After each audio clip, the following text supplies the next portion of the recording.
Un bilan de votre mandat en cette fin d'année, bilan plutôt positif selon vous? Oui, positif dans le cadre de mes relations avec les médias. Bien sûr, c'est tout à fait positif. Je trouve qu'effectivement, nous avons eu des relations assez franches, claires, honnêtes. Et je me réjouis d'arriver au terme de ce mandat avec ce bon bilan dans le cadre de la communication. Elle n'est pas suffisante, je suis conscient de cela.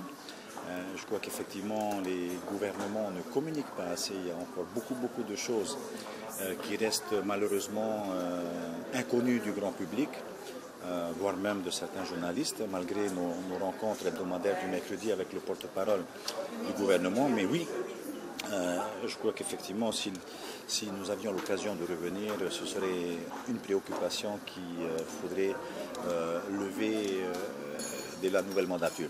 Sinon, bien sûr que c'est le temps des bilans. Je pense qu'avec la première partie du bilan, parce que nous n'avons pas encore le bilan de l'année 2017 totalement en tous les cas, effectivement, on sent une reprise de l'économie dans ce pays, on sent une reprise de la consommation, donc effectivement un retour de la confiance. Et je m'en réjouis naturellement. Les derniers chiffres de l'Institut de la statistique, comme ceux de l'IOM et autres établissements spécialisés, sont assez optimistes pour 2017 et voire même 2018. Donc voilà, c'est vrai que je crois que nous allons aux élections avec un bilan qui plaira. Alors, naturellement, on peut toujours nous dire qu'on ne va pas assez vite. Naturellement, ces reproches, nous l'entendons souvent sur le terrain. Mais ce qui est certain, c'est que cette embellie s'inscrit dans le cadre d'efforts qui auront été réalisés par les Polynésiens eux-mêmes. Nous n'avons pas commencé les chantiers de Hao, nous n'avons pas commencé les chantiers du village tahitien qui seront effectivement un ballon d'oxygène important, qui sera injecté dans l'économie du pays. Nous l'avons reconstruit, cette économie aujourd'hui, nous l'avons reconstruit avec nos efforts, l'effort des Polynésiens. Et ça, c'est important. Si l'on veut parler de continuité dans le temps, si l'on veut parler d'un développement durable, moi, ça me rassure énormément. L'élection, on en a parlé. Comme il n'y a qu'à 5 ans, il y a deux partis autonomistes en liste. Oui. Qu'est-ce que vous craignez le plus, le Taouéran ou le Tavéni? Non, il y a deux partis indépendantistes en liste. Je crois que vous êtes informé quand même que c'est plus l'autonomie pour le Tarouéra Wiratira. C'est une espèce d'autonomie indépendance. Mais non, je crains et le Tarouéra et le Tavéni Wiratira. Je crois qu'il ne faut pas. Nous avons des adversaires politiques qui sont sérieux, en tous les cas sur le terrain, puisque les deux partis, comme nous-mêmes, sont en train de labourer. Donc il faut qu'on fasse ce travail. Nous l'avons commencé fin du dernier trimestre. Nous le ferons plus officiellement à partir du mois de mars en tant que parti politique. Mais il faut en tenir compte. Je crois que rien n'est jamais gagné dans les élections et il ne faut pas mépriser les adversaires. Des réformes engagées pour cette année, notamment celle de la PSG, vous allez demander encore des efforts aux Polynésiens? Oui, mais en demandant au pays aussi de faire de gros efforts.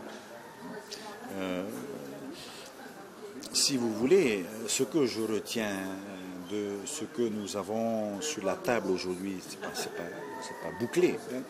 C'est qu'effectivement, on demande aux Polynésiens de travailler un peu plus.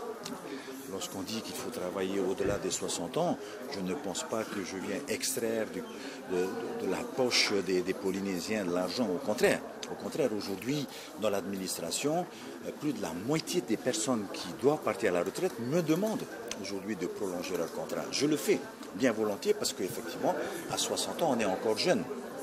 On est encore jeune.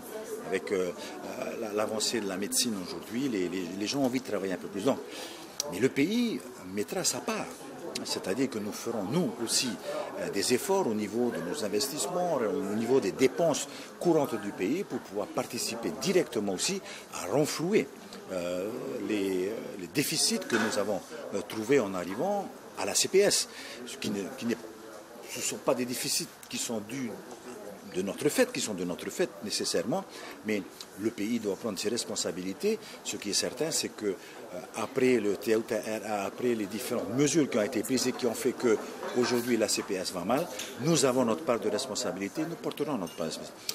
Ce qui est demandé aux salariés aujourd'hui, en tous les cas, c'est qu'effectivement, d'un commun accord, je le dis bien, ce n'est pas nous qui avons proposé, ce n'est pas nous qui obligeons, d'un commun accord avec les acteurs économiques, il est prévu d'augmenter le taux de cotisation des retraites, et c'est le conseil d'administration de la CPS, effectivement, qui nous ont fait la proposition. Bien sûr que nous en avons parlé avant, bien sûr que nous sommes d'accord, mais j'insiste sur le fait que ce n'est pas qu'un problème des salariés ou du patronat, c'est aussi un problème du pays.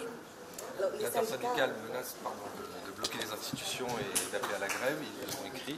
Est-ce que vous voulez passer en force? Comment ça va se passer? Non, je ne veux pas passer en force. Je vais les recevoir à mon retour des Tuamotu de la semaine prochaine. Je crois que c'est prévu mardi matin. Donc je vais discuter avec elle. Il y a beaucoup de sujets qui font qu'on veut revenir au début des discussions d'il y a 2 ans, c'est-à-dire qu'en faisant des économies sur la santé, on va sauver la retraite. Je crois que les chiffres ont montré que c'est impossible. Il faut trouver d'autres solutions pour sauver cette retraite. Ce n'est pas les économies sur la santé des Polynésiens qui vont faire qu'on va sauver la retraite. Il y a le problème du CESC, je crois aussi, puisque effectivement j'ai reçu le bureau du CESC qui, effectivement réfléchit autour d'un projet de refonte des collèges au niveau du CESC, c'est-à-dire à savoir donc créer un 4e collège, puisqu'ils n'en sont que 3 aujourd'hui, pour que la représentation de la société civile soit beaucoup plus large, qu'elle ne soit pas cantonnée qu'à une partie des acteurs économiques. Moi je dis oui, pourquoi pas. Donc je vais envoyer un projet, s'ils ne l'en veulent pas, qu'ils m'écrivent, et puis voilà. Ce sera tout, d'autant que, effectivement, nous sommes pressés par le temps. Mais je pense qu'il faut susciter la réflexion aujourd'hui pour que cette représentation soit la plus large possible. Alors, concernant les élections, est-ce que vous avez le soutien d'En Marche en métropole? Non. Vous l'avez demandé ou pas? Non. Non, je vais aller tout seul comme un gros. Non. Non, on n'a pas besoin d'avoir... D'abord parce que la politique métropolitaine n'est pas compatible avec la nôtre. Ce que les Polynésiens veulent savoir, c'est quel est notre comportement, quelles sont nos relations, quel type de partenariat nous voulons avec les responsables de l'État aujourd'hui. Mais ça, tout le monde le sait. Tout le monde le sait. La preuve, la ministre vient nous visiter et je pense que le président Macron viendra d'ici la fin de l'année et pourquoi pas le Premier ministre. Mais en tous les cas, à chacune de mes rencontres, je leur demande de venir ici, et c'est ce que fait la ministre demain, de venir en Polynésie pour se rendre compte de la situation de notre pays, de cet éclatement sur l'océan, des difficultés que nous avons au niveau de la continuité territoriale, au niveau de l'emploi. Enfin voilà, ils ne peuvent pas être sensibles à ces problèmes s'ils restent à Paris. Il faut venir en Polynésie. Dernière question. Est-ce que votre liste pour les territoriales sont... Non. En parlant de vos déplacements à Mayao, Marquis, vous dites que vous ferez votre travail jusqu'au bout. Est-ce que ce n'est pas le début de la campagne pour les territoriales? Le début de la campagne, pour moi, a commencé en septembre 2014, quand j'ai été abandonné seul aux commandes de ce pays par ma majorité. Voilà. Si vous voulez tout savoir, et effectivement, je suis bien obligé de travailler pour mon pays. C'est faire de la politique que de travailler pour le pays, apparemment. Mais par contre, aller à Dubaï pour chercher de l'argent, je ne sais pas si c'est de la politique, ça.